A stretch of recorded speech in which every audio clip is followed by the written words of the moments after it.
안녕하세요. 전대환입니다. 전대환의 항암일기 혈액암투병기 39번째 영상입니다. 이번 주에는 병원에 가지 않고 계속 구미에 있었습니다. 다음 일정은 5월 16일 화요일인데요. 그날 골수 검사하고 CT 그리고 펫CT 검사가 있습니다. 피부 조직 검사도 있고요. 몸속에 있는 암세포가 얼마나 남았는지 전수검사를 하는 날이죠. 그리고 나서 그 다음날 수요일에 17일 수요일에 주치 선생님을 만나서 결과를 볼 예정입니다. 지난주에 말씀드렸던 것처럼 희망사항이 현실이 되기를 기대합니다.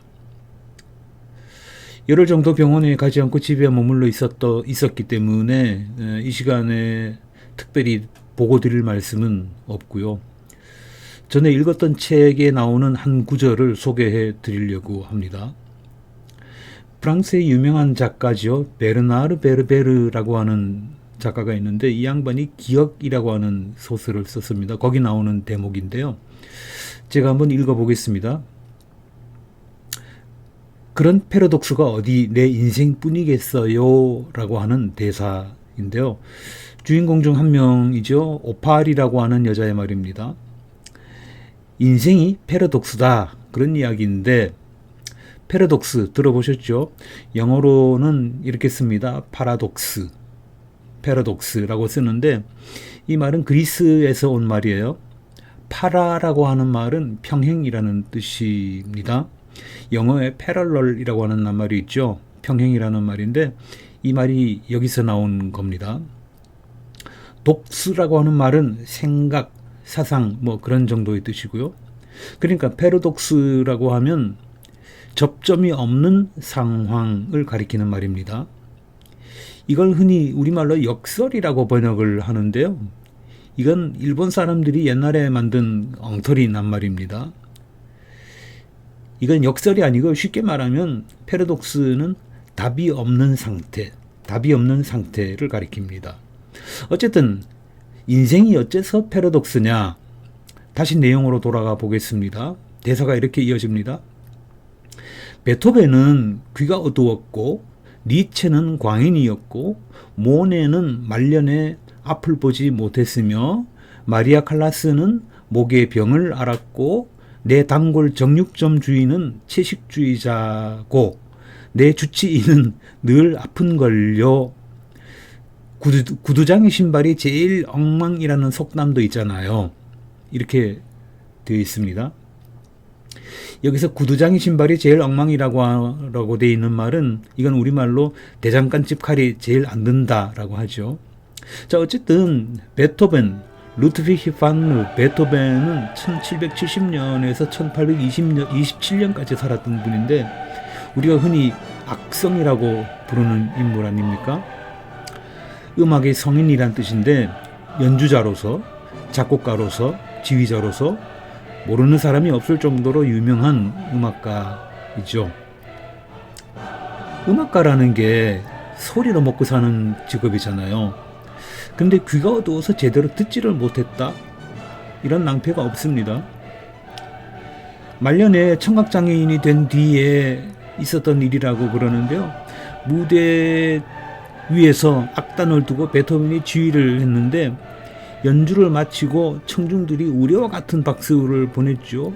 근데 그걸 알아차리지 못했다는, 그래서 나중에야 돌아서서 인사를 했다는 유명한 일화도 있습니다.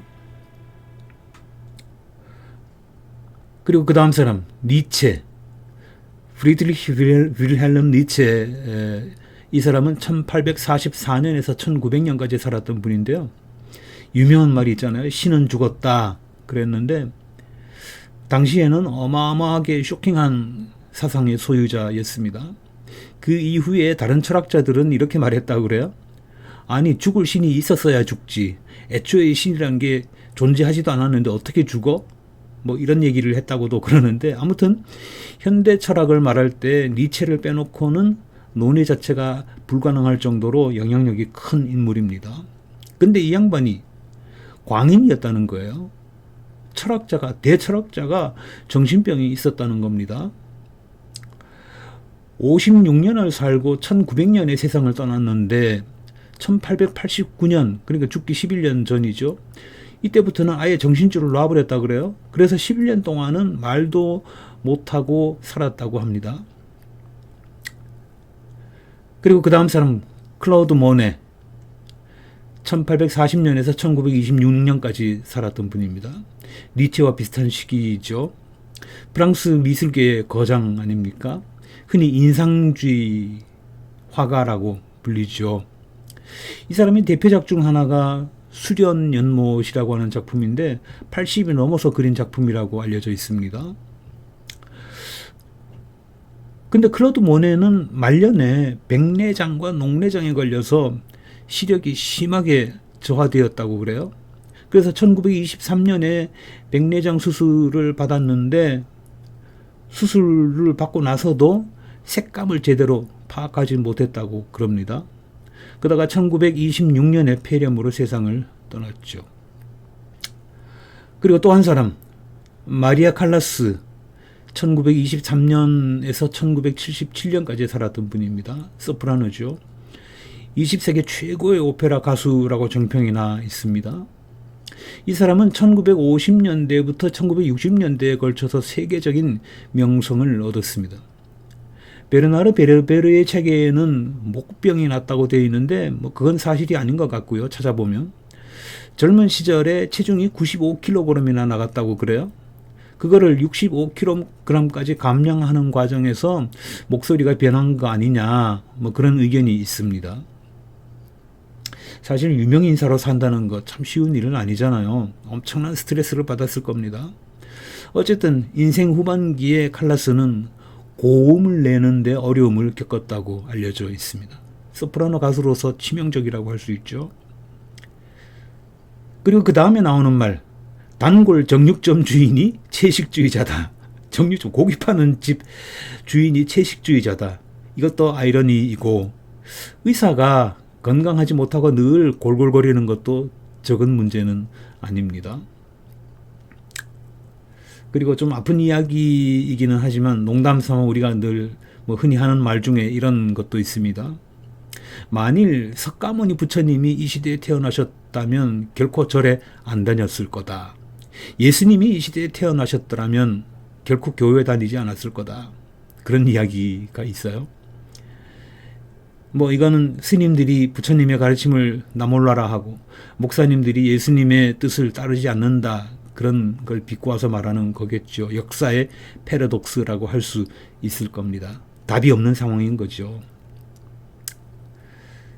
자, 여러분의 인생은 패러독스가 아니라 순리로 이어지기를 바랍니다.